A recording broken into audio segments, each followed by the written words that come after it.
Fall is just about here. That means it's back to school, back to youth group, and back to leadership training. That's what we're going to be talking about today, right here on Conversations with Everyday Youth Workers. This is the Youth Worker Daily.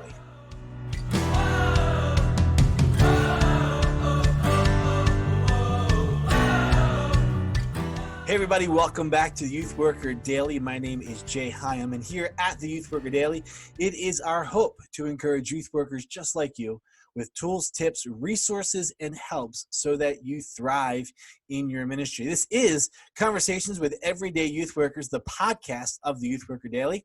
And today we're switching it up a little bit. We're not quite ready to drop season 2. That comes next week. But I wanted to give one more quick mid-summer, mid-season, kind of in between season 1 and season 2, one more podcast in there for you. It's something to listen to, something to get you excited for season 2. And I want to share a few things too. So thanks for joining us. Thanks for tuning in. As always, friends, this podcast is, the idea for this podcast is really simple. We want to connect with the everyday youth worker to hear the stories that God is doing in your ministry, in your life. And so if you are a everyday youth worker, we want to know you. We want to connect with you because we want to have you as a guest right here on the podcast. And to do so, it's super easy. Just drop an email at theyouthworkerdaily@gmail.com. Or go over to the website. Getting a little tongue-tied. Or go over to the website, theyouthworkerdaily.com, and click on the link for the podcast and then the link for Be a Guest. Complete the short little form there, and I will reach out to you, and we'll set up a time for you to come and share your story right here live with us on the podcast. So this is one more podcast before we kick off the new season, and I wanted to do one more because there's a couple things that I just want to share and talk about. The last time we did a podcast about a week ago, we dropped a few little ideas and things that we're going to be switching up and changing to make this podcast a little bit more exciting and hopefully offering more resources and helps to you, the youth worker. And so a few more things about what's going to happen in the season to come to kind of get you excited about that. But I also want to talk about what it might be looking like for you to have students that are re-engaging school, re-engaging youth group. And then I want to take a few minutes and talk about a great opportunity that's going to take place here in just a few weeks that your volunteer youth workers would really benefit from. So let's just jump into this. No guest today. It's just me. It's going to be a one-off. And I do want to say, before I jump into our 3 topics, I am super excited about the new upcoming season here on Conversation with Everyday Youth Workers. We are lining up a great list of youth workers who are going to share their stories. Already started having a few of those calls, and I'm just super excited for you to hear some of the experience and the wisdom and the things that God is doing, even in the midst of Corona, where many of us have had to shut down our ministries, do things differently. We've experienced highs and lows, some frustration. We're also seeing some great wins. God is doing stuff, and He's still impacting the lives of students. He's still impacting the lives of our leaders. And I can't wait for you to be hearing some of these stories in the weeks to come as we talk with these amazing youth workers and hear how they have navigated through this season and have still seen and witnessed God's faithfulness. And I just think that's amazing. So next week, we drop episode 13. That's the first episode for the new season. We're calling it season 2. Season 1 had approximately 10 episodes. There was one that I did that kind of laid the foundation for the podcast, and then one I did to recap the season. So really, we only had 8 conversations total. But this next season, we're planning to take season 2 right through the end of the year, or at least to mid-December, before we take a break and work on some stuff for the new year. But I'm excited because in the new season, we're going to have more guests. We're going to have new guests. We're going to have greater diversity in our guests. So it's really going to be uh, an exciting season, and I'm looking forward to sharing some of that stuff with you. If you've missed episode 11 and um, some of the other hints and ideas and things that we're doing to make some changes to the podcast and even to the Youth Worker Daily website. Go back, listen to episode 11. There's some cool things in there as far as looking forward to the podcast here and what I'm hoping and praying God does with the podcast these coming weeks. So let's get started here. I wanted to take today to kind of talk about a few things. For many of us, it's back to school season. It's back to youth group season. And it's back to that time where we begin to engage with our leaders and we start thinking about training and training opportunities and resources. And so I thought I would take some time today just to go over some thoughts. And some of this stuff's going to actually pop up later next week on the Youth Worker Daily vlogs. If you're not familiar with those, they will be kicking off again here just the first week of September, the last Monday of August, and then they'll start running on a regular basis again. But the Youth Worker Daily vlogs is just they're real short, 10, 12 minutes, tips, resources, helps, just thoughts that I have or things that I've learned or stuff that I'm experiencing, and I just share it in a quick vlog, and you can watch them on our YouTube channel. But they'll start up next week. But I'm going to talk about some of these things a little more next week in the vlog episodes. But I thought I would just give a quick kind of an outline impression tonight as we think about back to school, back to youth group, and back to the idea of training up our leaders. So let me tackle the school thing first, because I think, at least for me, this is like a pretty big deal. So first off, you need to know I'm a parent. I have five. My wife and I have 5 kids. Of those 5 kids, 4 of them are boys, and our youngest is our girl. And they range in ages from our oldest being 22, our next one just turning 21, all the way down to our youngest being 11, almost 12. And so we've got 2 that are in college age. We've got one that is a senior this year in high school. I've got one that is a freshman this year, and I have one that is entering middle school at grade 6. And so, part of me is coming to you in the sense of, here I am as a parent, but 2, also a youth worker. But a parent, as from the parent perspective, it's, I'm dealing with the stuff in the house.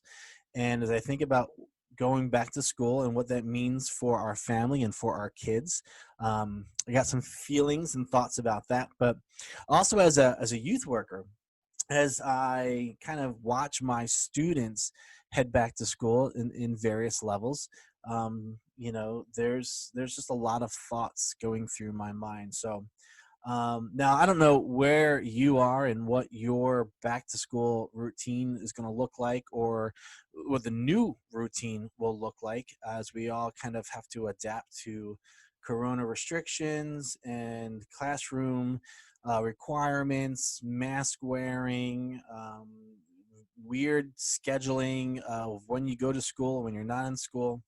So I know this is going to be across the board, different for everybody. But I think some things that were going to be universal for us as youth workers, for us to be considering, are things like how we view this back to school season.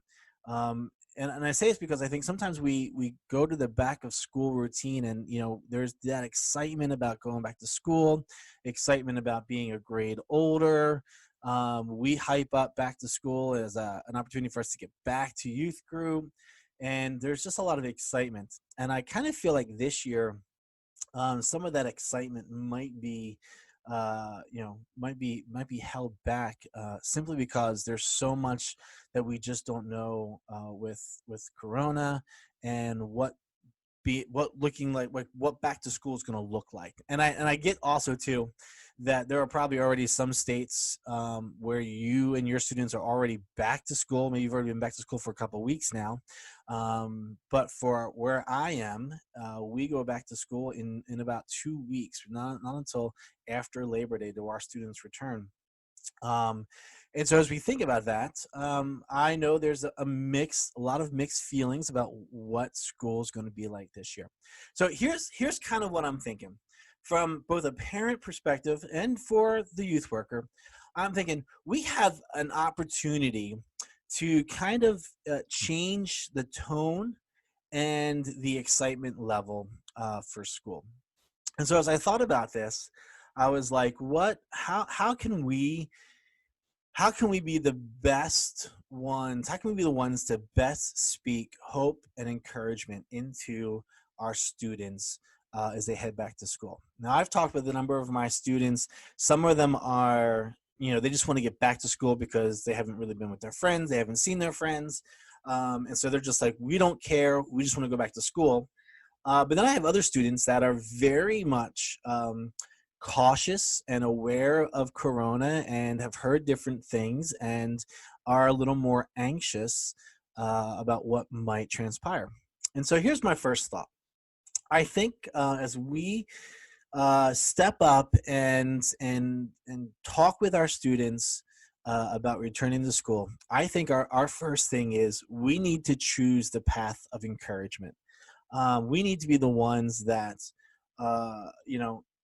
try to see the possible good that going back to school will bring. Back into class, back with friends, back with learning. Maybe your areas are doing sports, so it's back to the routines of athletics and clubs and all those things. But I think if we just look at it in a positive and an encouraging way, we have the opportunity, and I think we have the ability to at least make this back to school season seem okay, or at least a little more excited than maybe some of us are feeling about it. So I was with some of my students this past Sunday, and we were talking about going back to school, and I just tried to look for some of the good. Like, what are some of the positives? What are some of the things I can encourage my students with? And it really came back to that. Well, hey, you're going to get a chance to see your friends. You're going to have a chance to, be get back into some routines. And, for the ones who are playing sports, it's, back to football, back to soccer.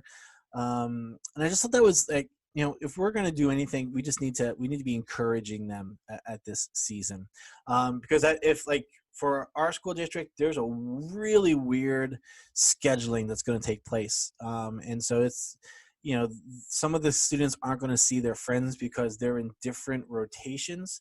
But I just think it's our goal. Our goal should be to be encouraging, regardless of what the situation looks like for your school.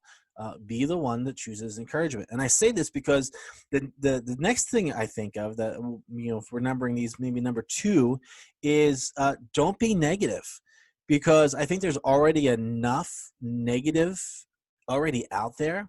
Again, as a parent, I look at the schedule that the school's putting out. I'm like, good golly, this is going to be, challenging and difficult, and it's going to kind of require us to think about how we're doing drop off and pick up, and it's going to affect our work schedules, and I look at all that stuff, and it seems super, super negative.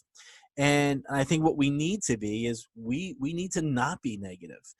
We need to not be negative against the leadership, your school board, your school district, the teachers. You need to not be negative towards whatever your schedules might look like. You need to be not negative towards whatever restrictions or guidelines they place. If kids have to wear masks all day in school, then they wear masks. We have that opportunity to choose to not be negative. Because if we don't, then we become just part of that noise that makes returning to school something that's less desirable.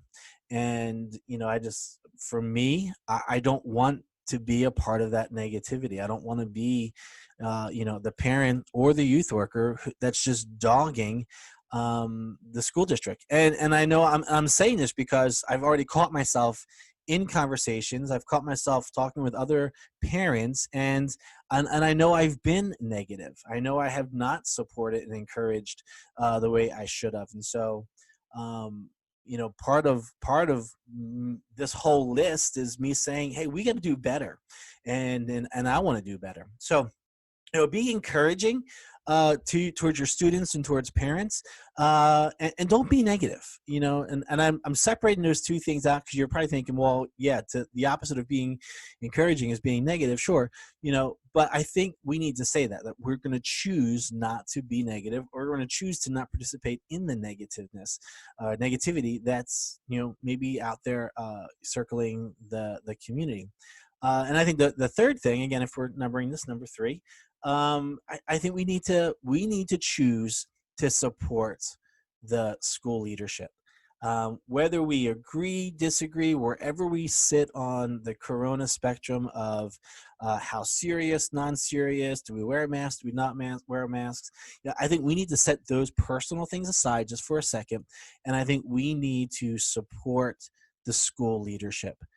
Because no doubt these men and women have put hours and hours and hours into developing plans that in many cases they're being given like guidelines and parameters from their higher ups, and so they're working within those boundaries to do the best they can for our students and for our kids.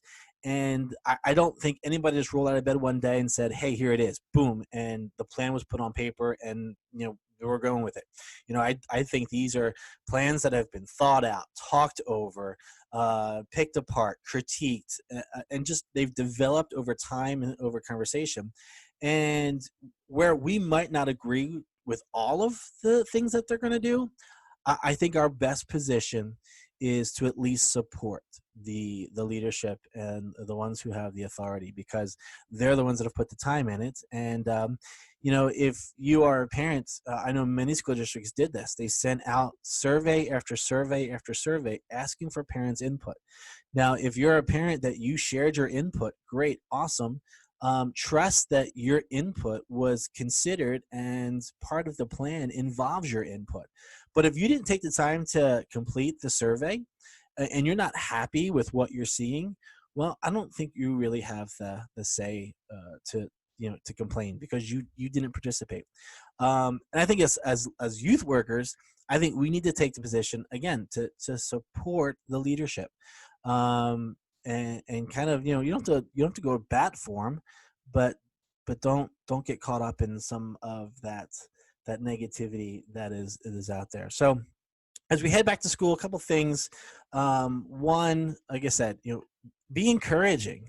There's good things. There's good things going back. There's good reasons for going back to school. Don't be negative. Don't allow yourself to get caught up in the negativity. And support the leadership.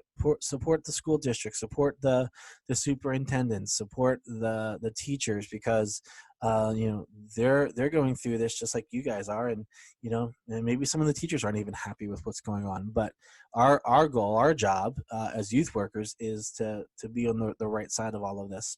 And I think some of this carries over to what we think about when we think about turning back to youth group. Now, some churches have already re-engaged. Some student ministries have been meeting since early, maybe even late July. But you're probably doing so with certain restrictions, and as we move into the year, we're all hoping some of those restrictions are lifting. But if you haven't re-engaged your students in a weekly in-person time, or maybe you've just taken the summer off and you're looking at a fall kickoff, I think there's some of these things that will carry over for our coming year for youth group. And so, again, first thing, be encouraged. Be encouraging. However you're kicking off your year, you need to find the excitement for it. So in our situation, we've already made the decision that we are going to do the next 4 months, September through December. We've just decided we're going to go online, and unless something dramatically changes, we're going to stay online at least through Thanksgiving and into the first 2 weeks of December. For us, we are a church that in our area, we've got we're our state's sitting pretty good in the whole statistics thing. We don't have many cases. We have had some deaths, but compared to some other states, we are very low in the statistic range. And even in our community has done well at abiding by the guidelines and the restrictions that have been established. And in our community, it's been low. But our church has taken the stance that we're going to do what's best and right for the community, and we've chosen to kind of be an example. If the governor is saying that we need to do this, then we need to do this. And so we've been a church that's been able to actually meet at a local park. There's an amphitheater that allows for us to do worship and for us to spread out significantly. So in general, on a Sunday morning, the pastors and the worship team are spread across the very large stage, while the rest of the congregation is stretched out across a amphitheater, where some are sitting on lawn chairs in the shade on the sides, and others are sitting in small family groups every other row, and spaced very appropriately. Even our whole process of welcoming people and giving directions has all been carefully thought out, and we've gone extra steps and measures to make sure we're providing a safe experience, yet still a welcoming and comfortable experience for people who are coming to church. But for our student ministry and for our kids ministry, we aren't back, and we're not going to be back for a while in person. And so we're looking at online ministry for the next 4 months. And, it's easy for us to say things like, it's not the way we would want to do it, but it's the best we can do.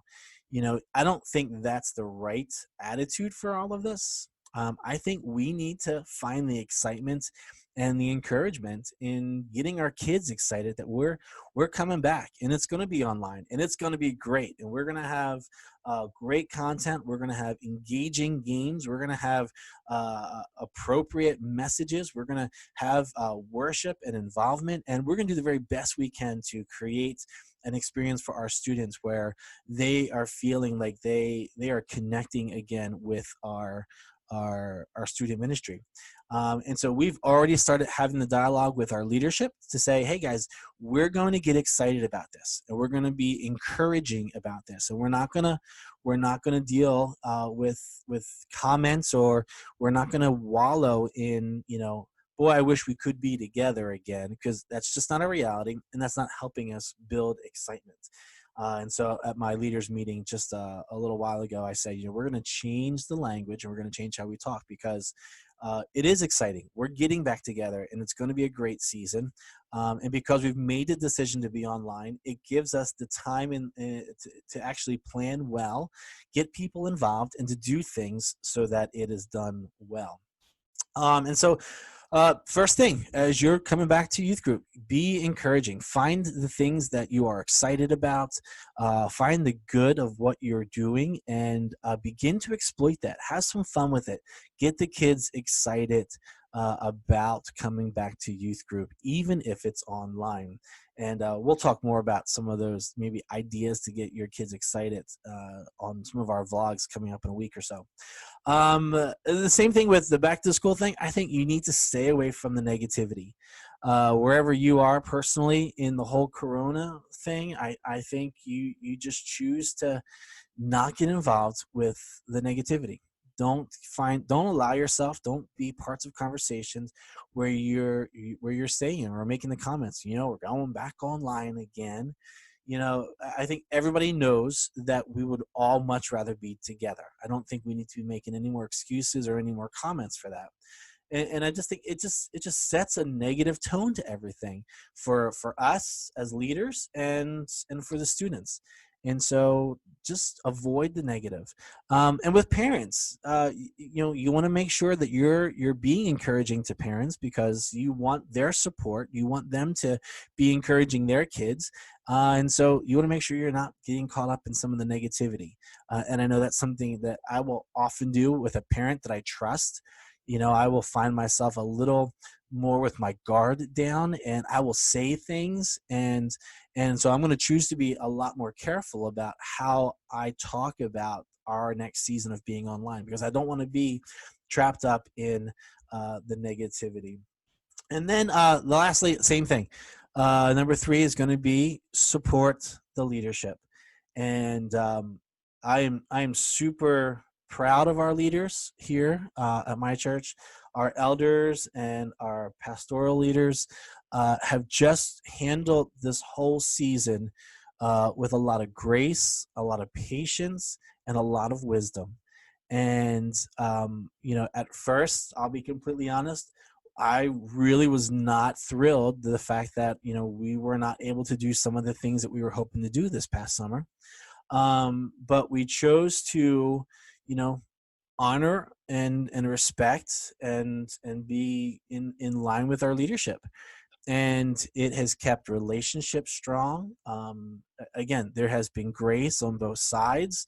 I feel like I am supported more than I've ever been in ministry, and I've had some great support over the years from amazing pastors.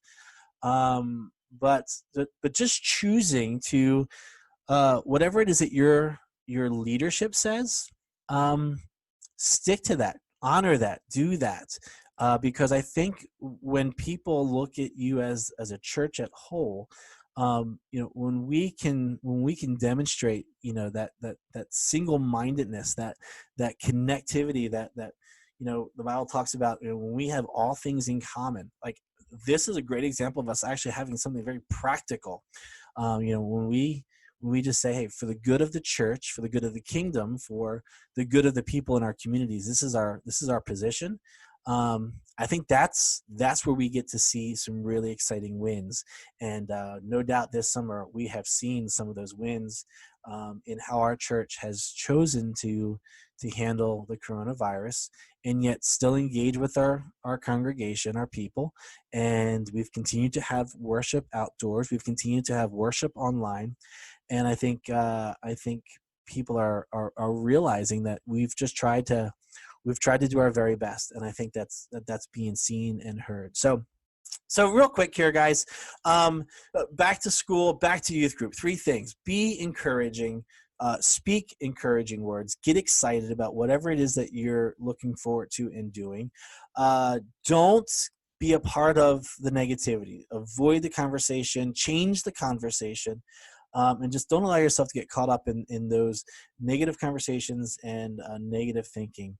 And then the last one, people are in authority for a reason, and we have to trust that the people God has established in those positions of authority, He has put there for a reason, and we honor Him when we honor that leadership. So, wherever it is that you are, with the school boards, superintendents, or your elders, we want to, as youth workers, we want to honor our authority. So just a couple thoughts for us coming back. Like I said, I'll talk a little bit more and a little deeper into each one of those things on the vlog coming next week. You'll want to check that out starting August. I think it's August 31st. We're going to roll those out. And you'll talk about. Let's flip the page here a little bit, and I want us to talk a little bit about training. Now, I am a youth worker who believes very much in the power and the need for us to be training our volunteer leaders, our staff, whoever it is that we work with when it comes to our student ministries. We need to take very seriously the responsibility that we have to train up our leadership. And so I want to talk about a couple things that are happening here. The first is actually coming up very quickly, September the 19th. It's a Saturday. Our friends over at DYM, and let me just first say this is not a sponsored bit. I'm not being in any way influenced or provided for in talking about this. However, I also wanted to be known that I am a host site for this conference. But Download Youth Ministry is sponsoring the National Day of Volunteer Youth Ministry Training on Saturday, September the 19th. It is a conference level training for all your leaders, and it's all for one low price. Now, here's the amazing thing with this. If you are familiar with Download Youth Ministry, Doug and Josh have done a great job just gathering up great resources and making them available to youth workers. But last year they launched this National Day of Volunteer Youth Ministry Training, and it was huge. And I am sorry that I missed out on it last year. But basically what happens is they have gathered together some amazing names, folks like obviously Josh and Doug, but you've got Jessica Sanchez, you've got Sean McDowell, you've got Mark Ostreicher, you've got Kara Powell, you got Heather Fleece, just to name a few. There's some others there, but you've got names like we know these names because we've seen them, we've learned from them, we've read books from them. And they're going to be part of this training experience. And so they're going to be talking about various topics specifically to and for your volunteers. And the way this happens is all of these things are going to be pre-recorded, and then they are kind of shared simulcast to a number of host sites across the country. Now, host sites are the locations where you can actually go and participate in this conference in kind of like a small group way. So there are host churches scattered all over the place. You register through the host church, and then you plan to participate on the day, Saturday, this September 19th. You go to that church with your volunteers, and you participate in the conference. Now, some of you are thinking, but wait a minute, we're in the midst of Corona. There are still restrictions. Some of the locations are, you can't meet in. Yep, totally get it. Gotcha. But check this out. They have gone the extra mile, and they have figured out a way that you can now still do the conference and be able to honor all of the restrictions and guidelines for Corona. So here's what you can do. You can register your team for one low price, and I think right now the price is $129. That's for all of your team. So if you've got 5 people on your team, or if you've got 15 people on your team, you're going to come to this conference for only $129. Now, you can know what's that include? Well, that includes you get the topics. You'll be able to sit in on the topics and listen and learn. You'll be able to hear 4 interviews from ministry leaders, specifically on the topics of race and bullying, worship, and serving in the local community. You're going to get the attendee PDF workbook, which is sweet, so you can follow along and take notes. And then there will be additional access to speaker content that'll take place via video after the event. So that's pretty awesome. And like we said, you get all of this. It's going to be a live stream, but you get this for every single one of your volunteers. I mean, you cannot beat that. So you're going to want to check that out. Most sites are going to go from 9 a.m. until about 12 p.m. So it's just a half-day commitment, which is nice because you're not asking your volunteers to give up a whole weekend. But here's the best part of all of this.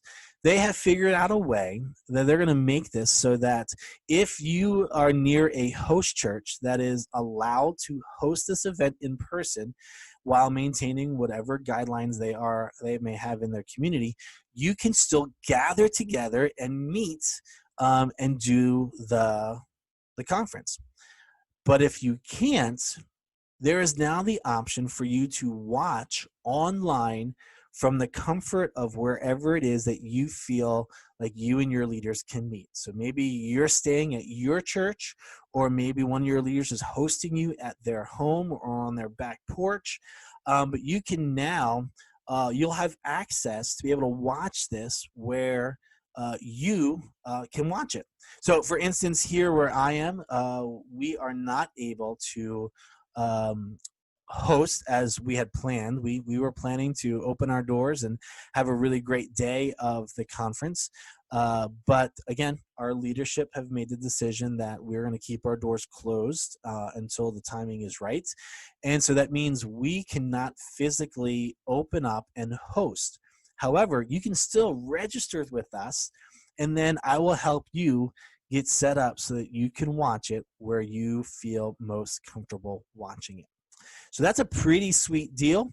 You get the conference, you still get it at the lowest price possible, and you can still watch it on Saturday, September the 19th with all of your volunteers at a place that is comfortable and works for you and your volunteers. So you don't have to travel. You don't have to worry about masks unless it's something you need to do at your location.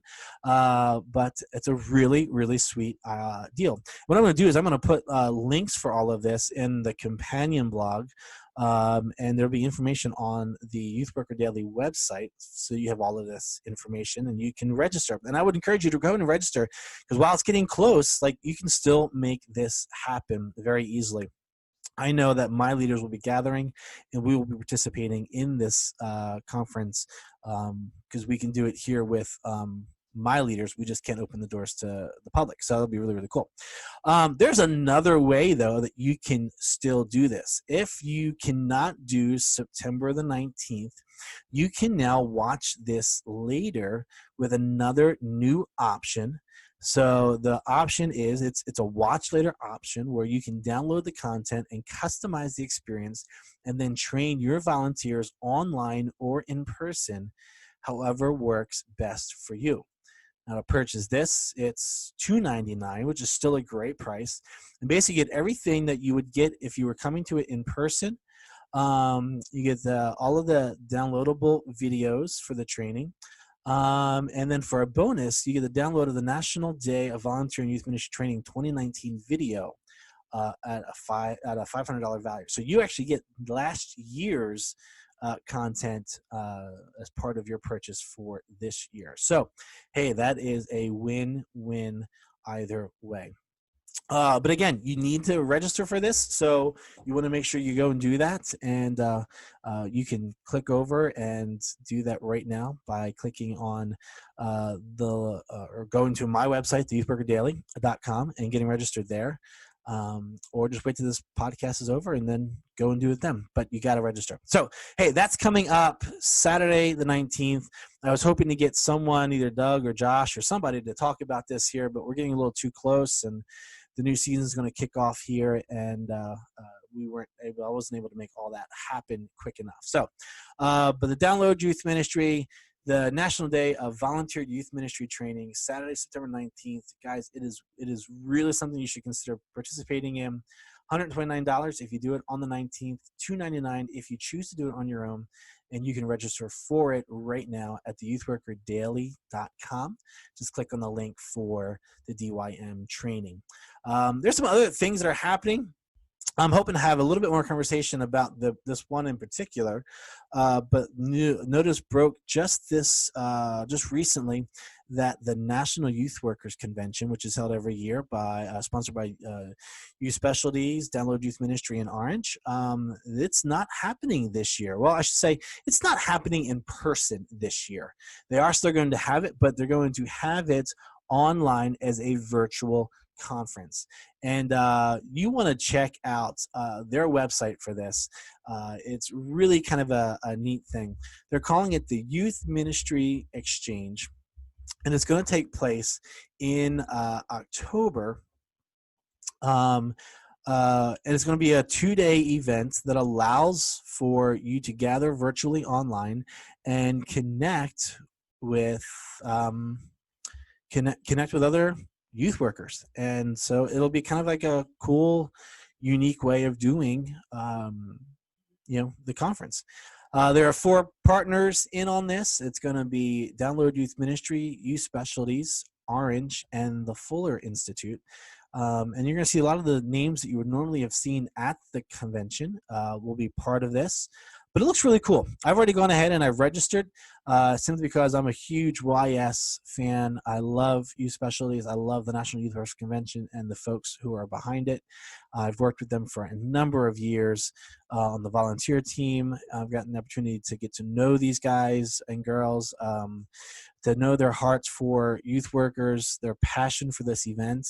And while it's super heartbreaking that the convention won't take place, I'm really excited they're going to team up with Orange and with DYM and with the Fuller Institute, and they're going to still make something happen. I'll put some links to that here in the show notes and in on my website, theyouthworkerdaily.com.